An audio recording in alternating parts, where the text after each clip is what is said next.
privilege of teaching at the same school that my kids attend, which is both good and bad. I teach a mile from my house, so it's really odd because all of my students know exactly where I live. And, but again, it's also good because I know their parents and everything too. So I've been teaching for 24 years. For 16 of those years, I did teach high school band orchestra, mostly in urban districts over in the Dayton area and over here in Columbus. And now I exclusively teach middle school general music. It was just a slight career change for me due to some family situations. But I've taught pretty much everything K through 12, and I decided last year actually to start working on getting some strategies for teaching secondary general music. And I found that over the summer I was compiling a bunch of resources together for a resource guide that I wrote. I found that a lot of people were still struggling with what to do with these middle school general music or maybe high school music appreciation classes. So that's where I got the idea of, hey, I want to do a presentation at the OMEA conference. And so I did. And was anyone there?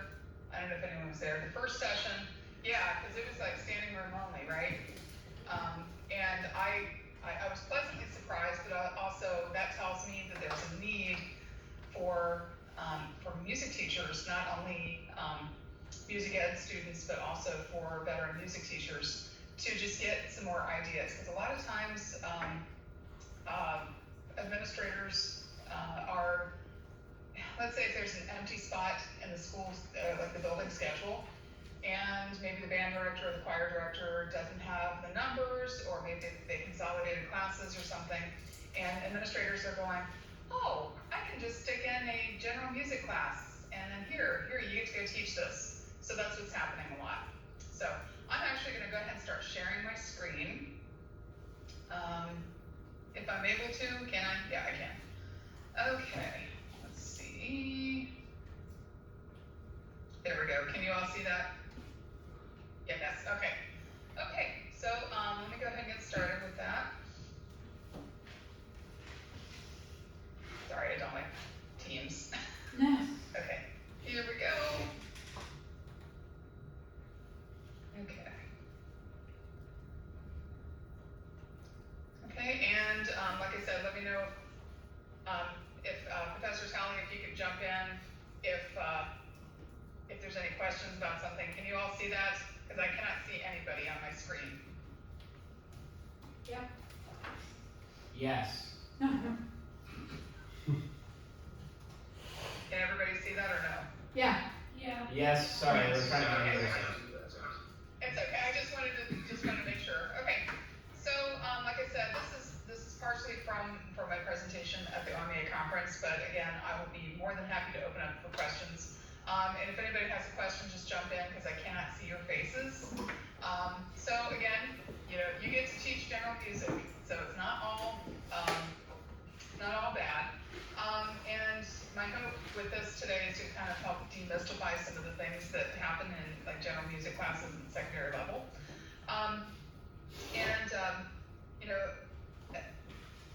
I have found when I first started at Tollgate Middle School 7 years ago, I came into this position with the idea that I was a high school band director and I didn't have much background or much experience, I shouldn't say that. I didn't have much experience teaching anything other than ensembles. So I had no idea really what I was doing, and I need to back up a little bit. So yeah, I had taught high school band, orchestra, and then here and there, my administrators over the years had put in like a music survey class, music appreciation. So I have been teaching that off and on from grade 7 through 12. And I was actually kind of that oddball band director because I was the person that said, oh, I really like teaching this class, so that's probably why they continued giving it to me. But again, teaching general music, music appreciation classes, it's actually a lot more interesting than what most people would think it could be. And, maybe you're thinking it might be taken away from time that you really want to spend prepping your ensembles for, for contests or for performances and such. But there's a lot of really cool things that can happen in the general music class. So when you're looking at secondary music, grades, I'd say 7 through 12, sometimes 6 through 12, and I know you've taken probably an elementary methods course. General music at the secondary level is an entirely different animal. It's a little bit of everything. It is quite different from teaching elementary grades. You're not going to have the movement aspect. You're not going to have some of the same hand symbols, things like that you would find in one of those classrooms. You wouldn't even have the same instruments. So you want to have just a little bit of everything when you're teaching secondary music, a little bit of history, theory, composition, a little bit of performance or maybe demonstrations. I've done activities like bucket drumming, boom whackers, which I started for the first time this year, and my students absolutely loved it. Ukuleles, which I teach a lot too, guitar, so on. And you can do some singing, although I wouldn't spend a lot of time on that because those kids probably did not sign up for choir, so they probably will not sing in your class. So the purpose of general music at secondary level could be for kids who just need to get a fine arts credit. It could be required for all students, especially at the middle school level. Or could be, in my case sometimes, it could just be a dumping ground for kids that couldn't take a study hall or the counselor couldn't fit them in anywhere else, so they just put them in your classroom. And it will happen. I'm sorry, it will happen to you at some point. And anything goes at this level. You probably do have a lot of flexibility when you get there, when you have a class like this, to teach whatever you want, which is good and bad, because then you kind of have to come up with activities and resources on your own. I say, as cheesy as this sounds, your attitude determines your altitude. Teaching a class like this may not be the best part of your day or your week or maybe your year if you're a Friends fan. But it might not be. It might end up being a great class, but it certainly doesn't have to be the worst part of your day. And this is me coming from being a band director and thinking, even though I do teach these classes, besides my ensembles, I'm looking at, I never really thought of general music classes as being an afterthought, and I think I had a better outcome as a result, and I think my students did too. Not that the purpose of the class could be recruiting for your ensembles, but don't discount that either, because you might have a kid who moved in from out of state and missed the cutoff for joining choir, orchestra, or band, and they may be in your general music class, and all of a sudden you make a connection with this kid. This kid really loves music, wants to eat it up, and there you go. You've made a connection, you've got more kids, so you could use it as a little bit of a recruiting thing too. So again, some of the things that you want to consider are, so the purpose of your class are things that are going to shape what you teach. So this is where you're probably going to have to sit down with your principal and talk about why this class exists, especially if it's a new one on your schedule. If you've never taught it before, you should have this conversation. Sit down, ask about what resources you're going to have, what equipment. If there's an existing curriculum guide, something like that, you need to have those conversations. You also need to find out what your administrators, your principal expects from you and for students. Could be they don't care. Could be they just want you to keep the kids in a room and just keep them in there and don't let them out, because that's happened before too to me. Or it could be they have a very clear expectation of what they want you to teach and what kinds of things that kids should be learning in class. You should also talk with all the other music staff in your district. Chances are somebody has taught a class like that, or somebody that you know has. I wouldn't wouldn't say I made a huge mistake, but after I graduated from OU, when I moved clear across the state, I really didn't keep in touch with a lot of people. And I'm going to encourage you to maintain those connections with people. You're going to find a lot of resources with your colleagues, with people you're in class with now, and just keep in touch with them. Again, mixing up the activities, using a variety of things. Don't stick with one thing the entire year, because you'll get sick of it, and so will students. And yeah. So again, I know that you're all students right now, and you probably had a very good experience when you were taking your music classes in high school and junior high. And I'm sure you've gotten a really good experience now with learning how to teach certain concepts through your methods classes. But just because you have learned something one way does not mean that's the only way or the best way to teach it. I learned this the hard way too. When I graduated from college, again, moved clear across the state, I had this idea in my mind, oh, this is how a band is supposed to go. It's supposed to do this, it's supposed to do this, it's supposed to do this.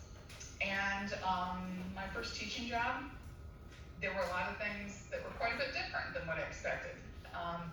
I did student teaching at Marietta High School with Marshall Kimball. I don't know if anybody knows who that is. But it was a very surreal experience, and then I got my you-know-what handed to me my first job. Because I didn't have any idea that things could be any different. So again, just because you've learned something one way, or you think that's the best way to teach it, that's not the only way. It's okay to change your plans when you need to, especially if you're teaching a class like music appreciation or general music. You may not even have a curriculum, and it's okay to kind of switch up things if you don't have those plans in place. And I do want to say this: if you go into even your ensemble classes from the start of the semester, the start of the school year, and you have it predetermined how everything is supposed to go, and you never deviate from that, I would be really worried about you as a teacher, because what we do is we react and we revise what we do. And I would really be worried about you as a teacher if you never deviated from your plan. So it is okay, certainly, to change up your plans on a class like this too. And you really don't need to be an expert in everything. It's okay to be a couple steps ahead of kids. When I decided a few years back that I really wanted to teach ukulele, I had gotten a grant, and then my PTO had purchased the rest of them. I had a class set of ukuleles before I even touched one, and I was a little bit nervous about teaching that, but then I realized pretty quick that, it's okay. If I'm teaching, 2 chords the first class, I really only need to know 4, and it's okay. It's fine. There were a couple kids in classes that already had a guitar or a ukulele, and they helped teach their peers, and I thought, this is awesome. So really don't have to be an expert in everything. And it's okay to use ready-made resources. Guys, one of my general rules as a teacher is, if it's going to take me longer to create a new resource than it would take me to go find one somewhere else or maybe modify someone else's, I don't make a new one. Don't think that you're being really creative about inventing a new way or a new resource or something like that, because chances are someone else has already done that. And join some Facebook groups. I'll give you those on the next slide. Join a couple of Facebook groups, even as a student now, and get those resources. At least bookmark them, or what I do is I email myself links to certain activities that I think would be really cool later on, and then I don't lose them later on. So, okay, moving on. So, talked about resources. Teachers Pay Teachers, Amazon. You know what? As a new teacher, sorry, you're not going to have a ton of money yourself. You may get lucky, you may have a school district that allows you to purchase things from online resources like that, but you may not have them. So another thing you can use are trials there's one called Music First, and they keep expanding and adding more things. Music First, Chirango Music, which is out of the UK, has a lot of fantastic stuff. And all you have to do is just sign up for a free trial. Oftentimes trials are going to be about 30 days.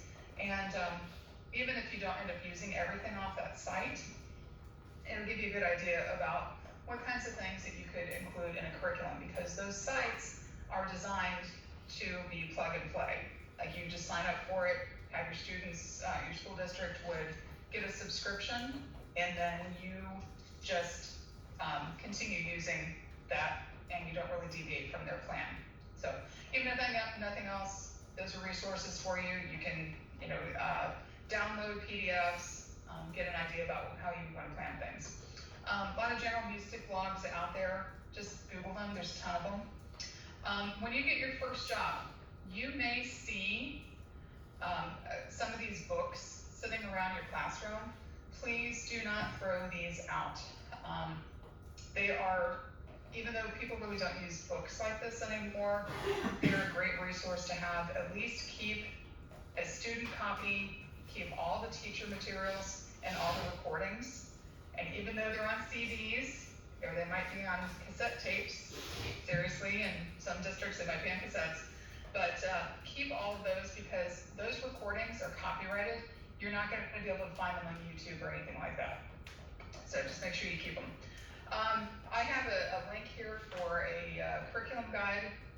It's a really old one from Columbus City Schools, but it's pretty comprehensive, and I think it's grades 6 through 8, and it's there for you too. Of course, social media and your colleagues, I already mentioned colleagues. These two sites, Facebook groups, Middle School General Music and I'm a General Music Teacher, both of these groups are a gold mine of materials. I encourage you to join both of those groups. When they ask you, how did you find out, or you may have to answer some questions on those. Just tell them that you're a college student at OU, and you're fine. Going on. So some of the things that this is just a list here of some things that I believe are necessary to be able to teach music appreciation or general music class, secondary. Even though you're not going to be using a digital audio workstation the entire school year, you should have one available to you. I strongly encourage you to check out Soundtrack. Hopefully you've had some experience using these in the past. Soundtrack is subscription. It ends up costing around $7 per student per year, which may or may not be in your budget. If it is, wonderful. If it's not, do what I've done in the past, which is just get a 30-day trial for 500 students. There you go. I do have a link here for BandLab for education. BandLab is not FERPA compliant, which means your school district may not allow you to use it. It's fine for you to maybe play around with, but keep in mind that the student data, all of your student data, is actually housed in Singapore, I believe. And I know my school district does not allow students to use that because the student data is housed outside the US. It is free, but there's also a lot of bugs in the program, so I would maybe not use BandLab. You should be using your learning management system like Google Classroom or Blackboard, Canvas, Schoology, PowerSchool. Those are all very common ones. I would also suggest that you do some listening exercises. Maybe it's a bell ringer when students are first walking in.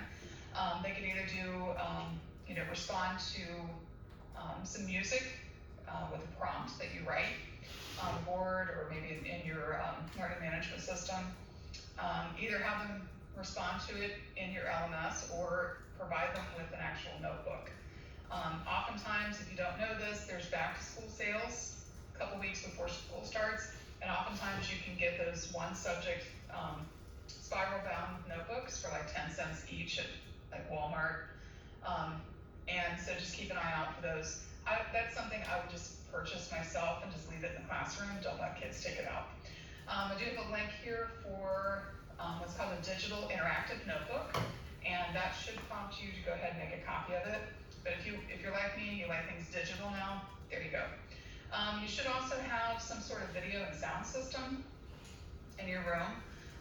There have been a few times where I've assigned a class and I don't have anything.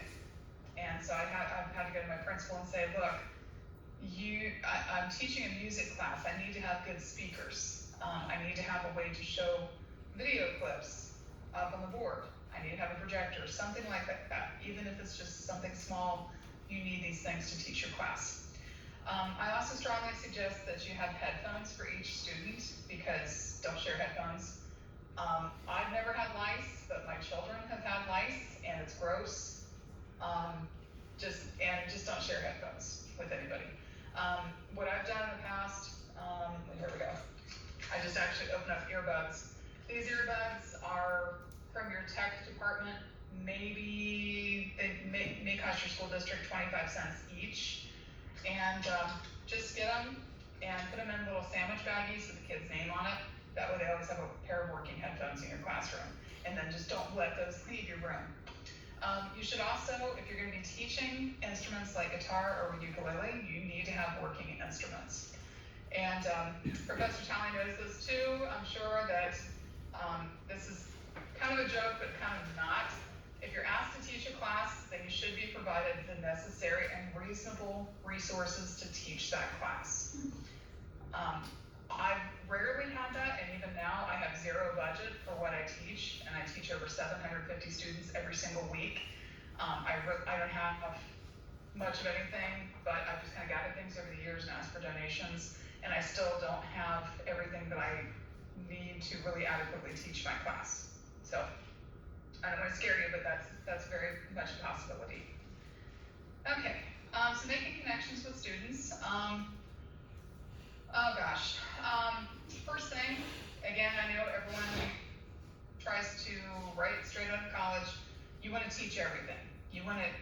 Everything that you were learning, the way you were learning it, you want to teach it exactly that same way. And, or maybe you think that everything should be taught. Sorry, it's not going to happen.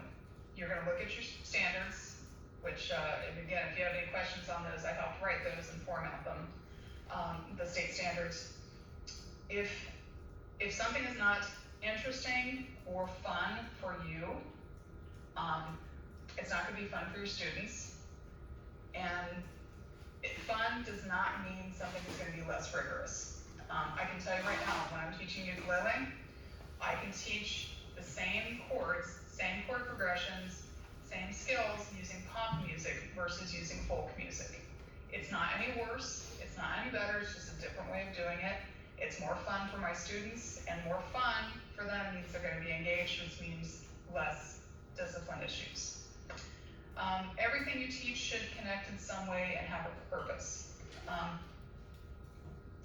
In these Facebook groups, I see this comment a lot, or I see this question a lot, where especially younger teachers will ask, I'm trying to teach my students how to read the bass clef notes, and they're just not understanding how important that is. And I have to not reply back, but I want to reply, why should they want to know how to do that? Are they going to be doing anything with that information? If they're not, don't teach it. You don't have to teach everything. And everything that you do teach should have a purpose. So if you really want students to learn how to read bass clef, they should be doing something with that knowledge. Maybe they should be sitting down, if you're going to be teaching keyboard skills next, that's an important thing. But if you're never going to be teaching bass clef instruments during your entire class, don't bother teaching them. Okay. Pop culture references. I'm big on doing this because I believe it connects us with our students. I read a quote a few months ago when I was creating creating a lesson about pop culture, using it in our classrooms, and half of your curriculum walks in the classroom door. And that's very true. We can't change our students; they're who they are. But if we don't acknowledge who they are and their culture, we're going to lose half of them. So I tend to use a lot of pop cultural references. I'm a huge memes person, and I have like, I don't know, 1,700 or so music memes saved on my personal Facebook, which is kind of crazy. But I use memes to communicate a lot of things, and my students love that too. Social media, I said the power of social media. I wouldn't suggest, obviously, using social media to connect with students because that's not really a professional way to do that. But if you're going to, I mean, all the kids know, they know how to use TikTok, Instagram, they know how to use everything.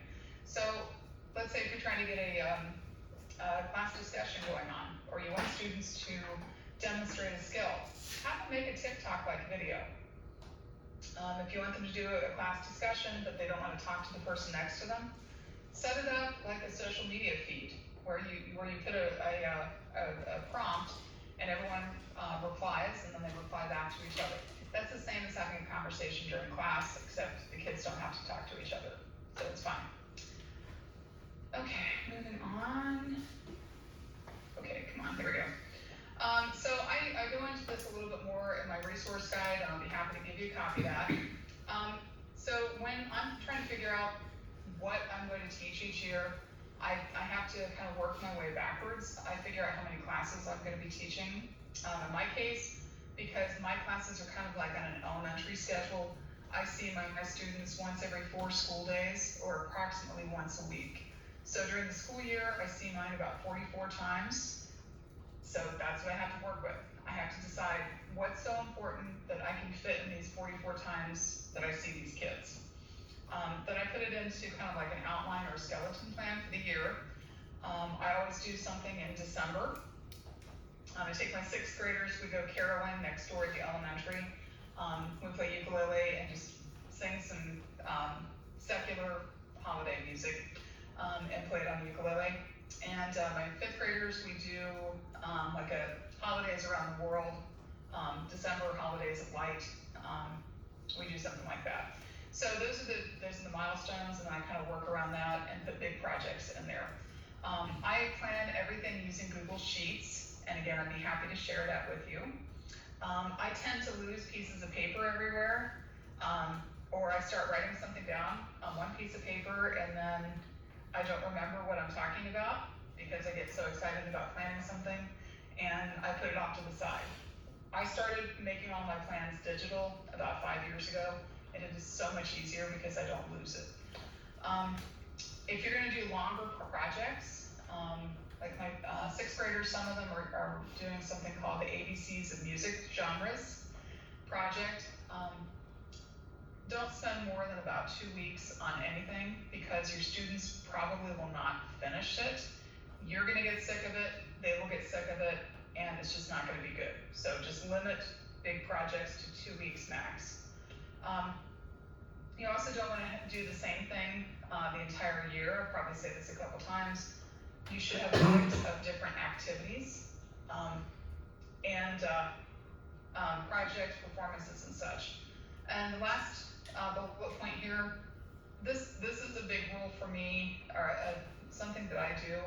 I always plan for too much during the class period. My classes are 40 minutes each, and that's about an average time, maybe 45 minutes for some. And I always plan on having about 50 minutes of material, and then I just kind of prioritize what should get done versus what would be nice to get done. So I get all the must get done stuff done first, and then if I have any extra time, then I'll do a little bit of enrichment beyond that. Your administrator may ask you to do something called teaching from bell to bell, which is you don't stop. There's no downtime for the class. I will tell you it's very exhausting, but if you keep that in mind, you have too much to teach each class period, then you're able to do that. Yeah. Okay, I already said this. Prioritizing what must get done versus what would be nice to get done. It's just a rule for me, and I always plan too much for each class. Big thing also is don't spend too much time on one activity. The best advice I ever got from a kindergarten teacher about how much time do you spend on any one thing, is that kids can generally stay on one task or topic for the number of minutes equal to their age in years. So if you've got a kid who is in kindergarten, they can stay on one task for 5 to 7 minutes, and then they have to move on. Their brains are not gonna work past about 7 minutes. Junior high kids, 13 to 16 minutes. So you guys can do the math on this. During a 40-minute class period, you're probably gonna have 3 big chunks of time, or three big things going on during the class. And if you spend a lot more time on any of those, if you spend more than 20 minutes on any one activity, you may end up losing kids. And as an ensemble director, I want to tell you the same thing. If you're spending so much time on one of your songs or one section, you're going to lose the rest of the class. So just keep that in mind. If you have a 45-minute class period, and you want to hit on 3 major things during class, that's good. I also, I put this down here, says downtime equals behavior issues. That's another reason why I believe in teaching bell to bell, even though I don't call it that. Because when kids are not engaged and they have free time, even the best kids get in trouble, and sometimes your best kids are the ones that will get in the most interesting trouble. Then you go, what are you doing? Yeah. And then also being engaged in the activity is not the same as busy work. So if you think that you're going to just give students a bunch of worksheets because you've got extra time, I've got news for you, they will not do them. Even your best kids will probably not do them. So just make sure that whatever you're giving kids to do is meaningful, and it relates to something else that you're doing in class and not just some busy work just to fill up time.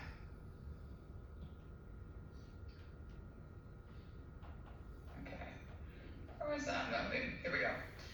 Okay, so I'm a big technology person. My dissertation topic was about music teachers, technology training, and how that affected their experiences during COVID and beyond. I'm a huge tech person, but I also want to tell you to be super picky with technology. Just because your technology is there and you guys have all grown up with it, that does not mean that's the best way to do it. So I have 3 things that anytime I'm using technology in my classes, I ask myself, is this the most efficient way to teach this? Is this the most effective? And is this the most engaging way to teach it?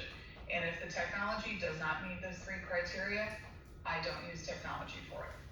I do think tech can make a lot of things, what we do as music teachers, easier. It can streamline process on a lot of things, but it certainly should not be used for everything.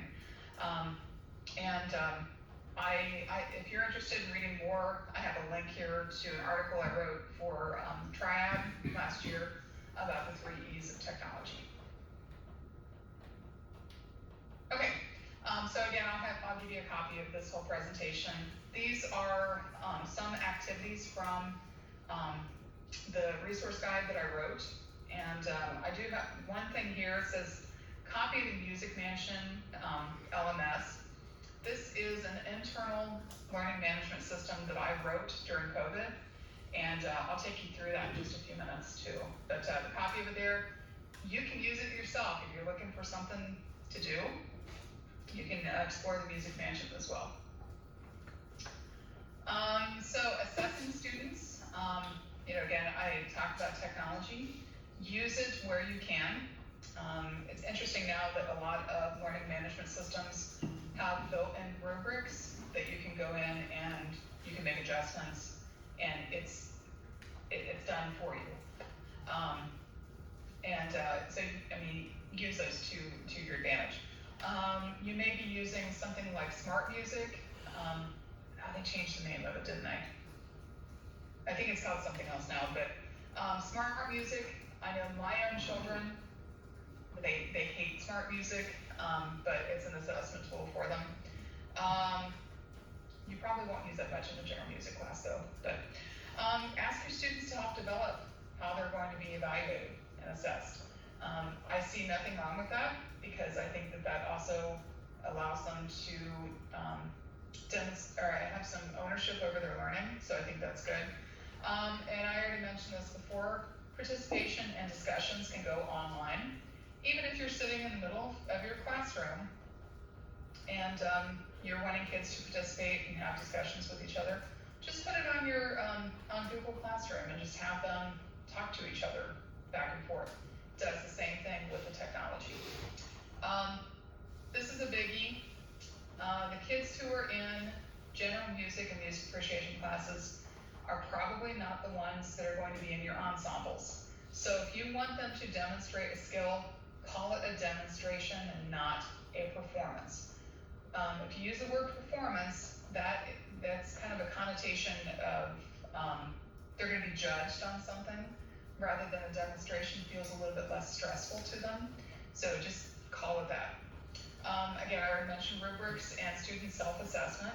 You know, I mean, kids know when they've done a good job, or they know, hopefully sometimes, if they've not done such a great job, but ask for their help, you know, ask them to assess themselves. The last point down here, you will, in every single one of your classes, you will have special education students. You are required by law to adhere to all of their modifications and accommodations. If you have questions about those, you need to go ask the special ed teachers in your building, and they'll be happy to, hopefully be happy to go over some of those things with you. But you know, you do need to be aware of when you need to make something a little bit easier for a student, and you are required to do that. So just keep that in mind. Okay, classroom management. I could talk for days about this and still really have no idea what I'm doing because even though I've been teaching for 24 years, I'm still learning something every single day about classroom management because it's working with people, okay? First one, model behavior that you expect. If I don't want kids to be on a cell phone during class, I don't have mine out. If I don't want them to chew gum during class, I don't chew gum, okay? Don't reward expected behaviors. Some of you may know something called PBIS, which is used in a lot of schools right now. It's a classroom management behavior system, and it's misunderstood. A lot of times kids will, or teachers and administrators will give kids little trinkets and little pieces of candy for doing what they're supposed to do. And I personally don't agree with it because for me, it just doesn't work. And I end up picking up Jolly Rancher wrappers all over the floor. But I just don't reward, if a kid's expected to sit in their seat, I don't reward that. That's just, they're expected to do that. I used to do class or group consequences when everyone breaks a rule. I don't think that's a good idea anymore because I wouldn't want to be punished for something my colleagues do, and so I don't want to do that to students. So I just don't punish everybody. I would strongly suggest if you're going to keep track, even if it's just for your own knowledge, keeping track of student behavior, document that on your, this is tricky too, because you don't want to put student information on your personal like Google Drive or something, but document it, something where it's not going to be on a school accessible drive or document. The reason is because everything is public, everything you do for school is public information, and anybody can request that at any time. All of your emails, everything you do on a school computer, everything you do on your school Google Drive, etc., it's all public knowledge. So if you're going to be documenting something about a student, maybe just put it in a notebook and lock it in a file cabinet. That would be fine. This is a big one, and I was testing myself on this one today. Decide what's worth reacting and responding to. My students didn't have school yesterday because of the eclipse, and today it was rough. It was really rough. There was a class this morning where I really wanted to walk out, and I really was not feeling it. And I had to stop myself from responding to every single little interruption. And I had to keep reminding myself, is this worth it? Is this worth reacting to?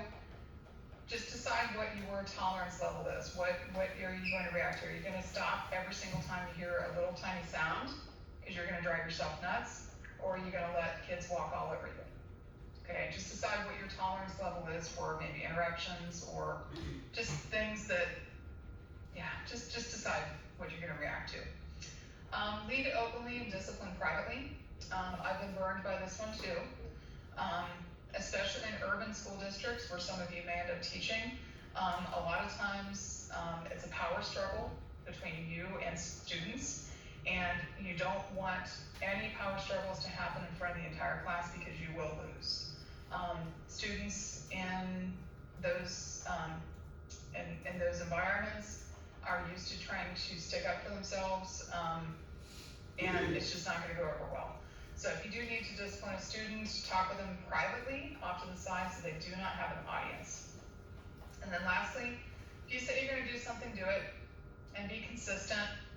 Don't pick on one particular kid because you just don't want that. Yep. And then the biggest one down here, if you have lessons and activities that are fun for students, they're engaging, they're meaningful, and you do not have any free time or very little, you're going to have fewer discipline problems. I mean, I can count, even though I've been teaching for 24 years, I've sent kids to the office less than 10 times in my entire teaching career. I just don't have to do that. I just don't. Tricks and things I've learned over the years.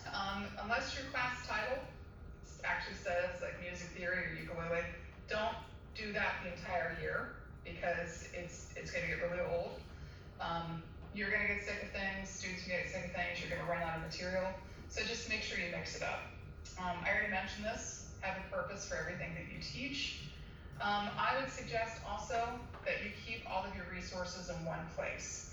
I have a lot of trouble sometimes sleeping, so I go online and go down rabbit holes at 3 a.m.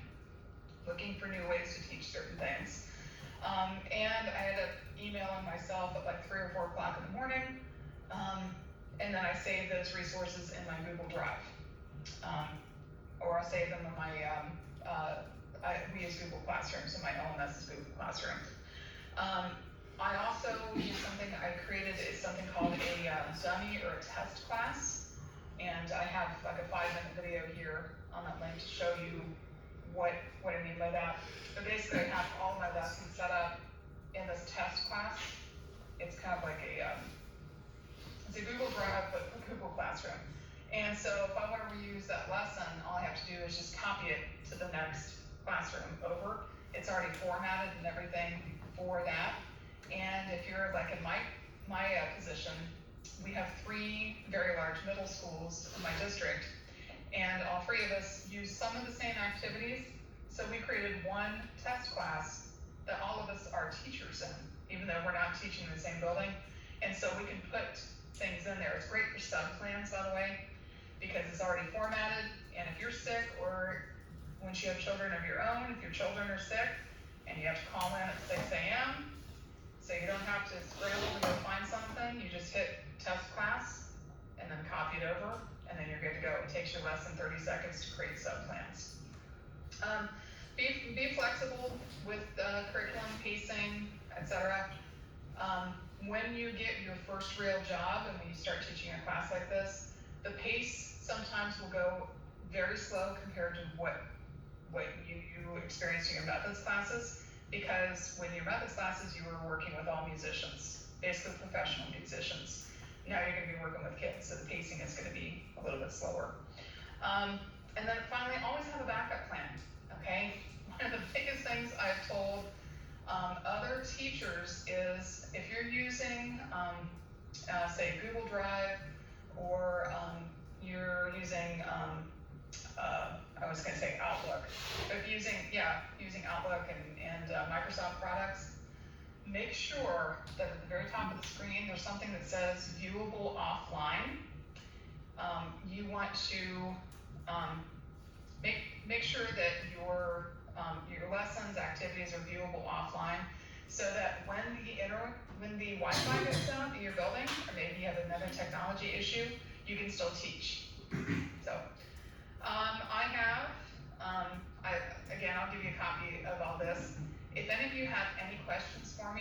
whatsoever. I'd be more than happy to answer those questions. Or if you're like, hey, have you heard anything about this school district? I can, point you in the right direction. I have taught in 5 different school districts. Not to scare anybody here, but I've been laid off from 2 different school districts, and I've interviewed over 100 times for different positions over the years, and I've kind of been through it all. So that's again why I just feel like it's very important for me to get in front of current music ed students, and again, not to scare you or anything, but just kind of just put it out and tell you how things really are. So, does anybody have any questions for me? And again, I'll share this presentation with you.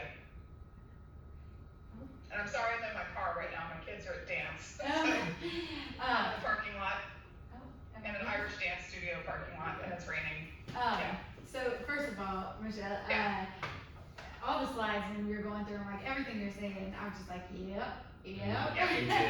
And I think about It's like substitute teacher syndrome, right? right. Well, and like Yeah, I just, kids, yeah, I was reliving experiences in my brain. Yeah. So thank you. But questions, you guys. Go ahead, because I assure you, 99% chance your first job you're going to be teaching something. My first job, I had to teach color guard. Oh gosh. Yeah. Show choir. I had to do show choir in my first job. I had no idea what I was doing. 3 years in a row, I had a black eye for school pictures, all because of the flag. I'm just gonna throw that out there. My second job, I taught steel drums. Oh, And that'd be cool. it was great. And then in Wellston, I did middle school 7th grade general music and high school history of rock.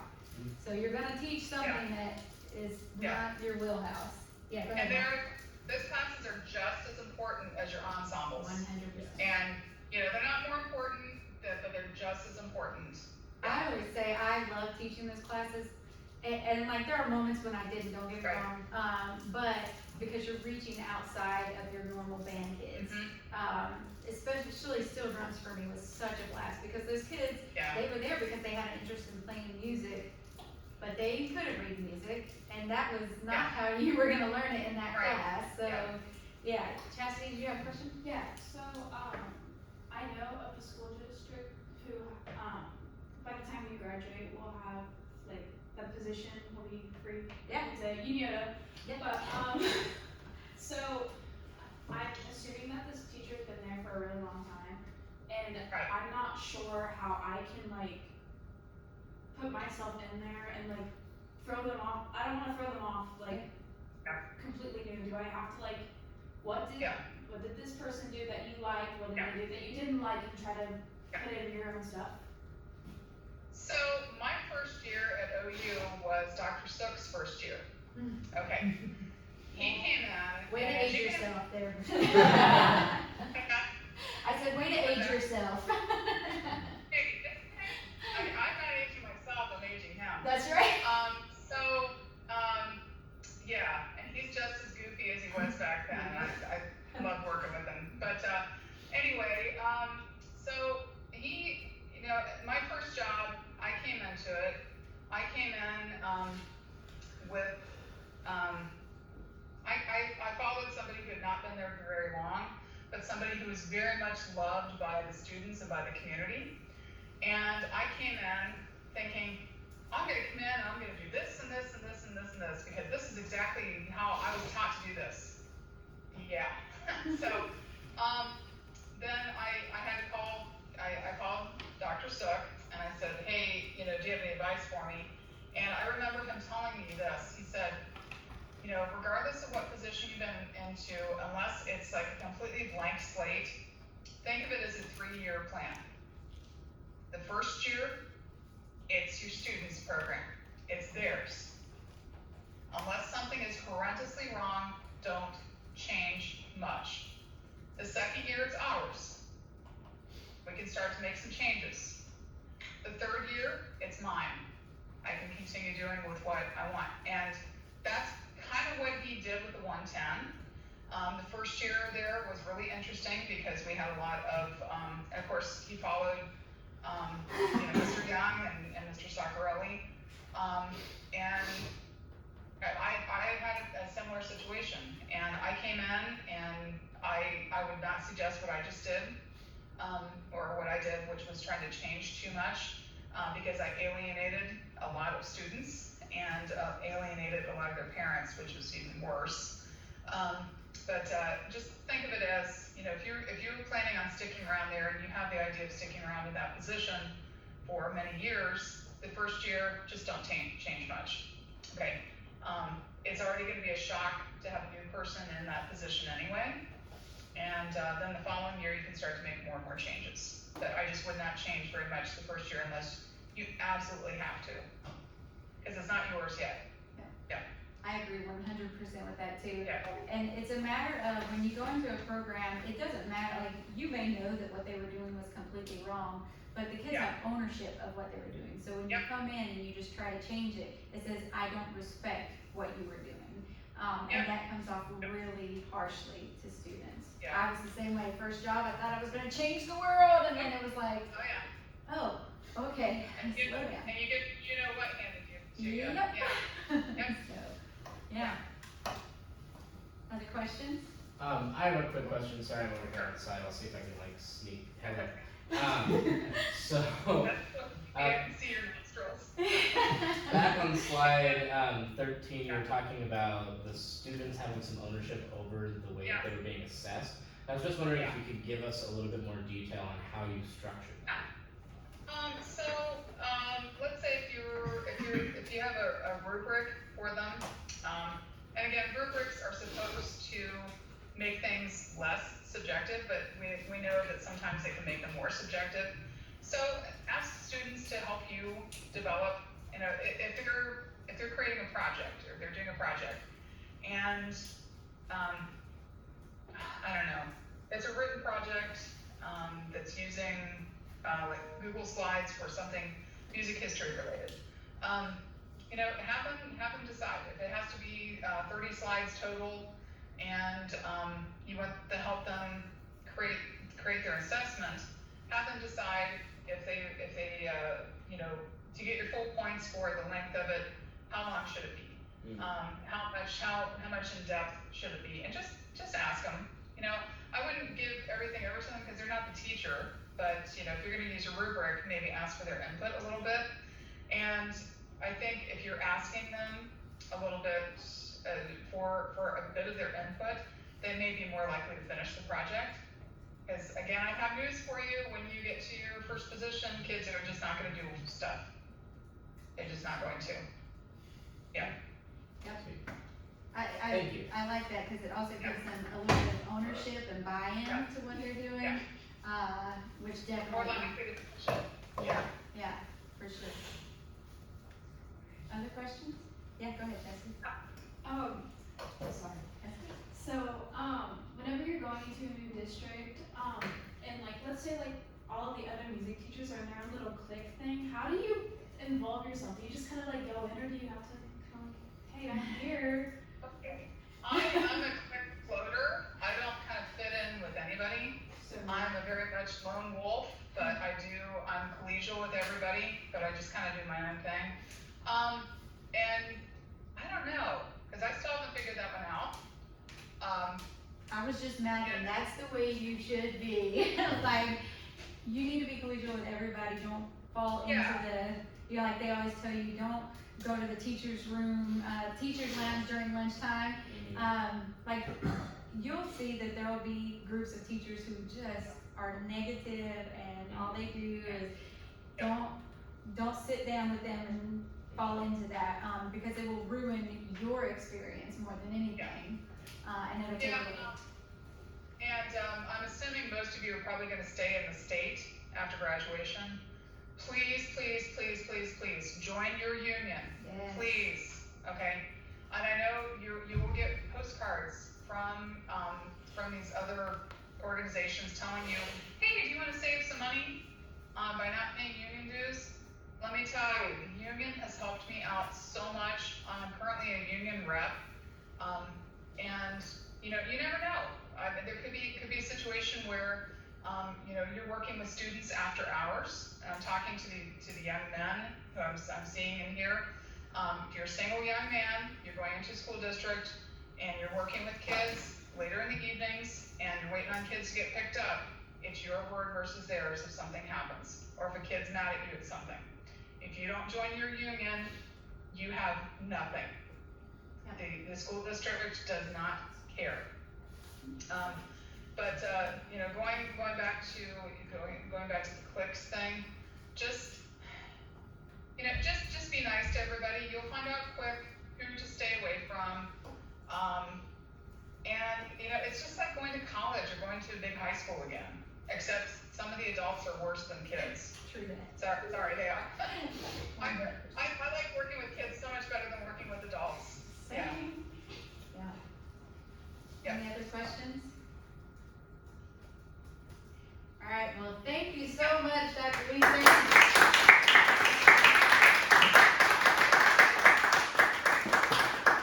So there, I'll give you a copy of that presentation, give it out to everybody, and feel free to contact me. Just remind me of who you are, like where you go to school, so I don't go,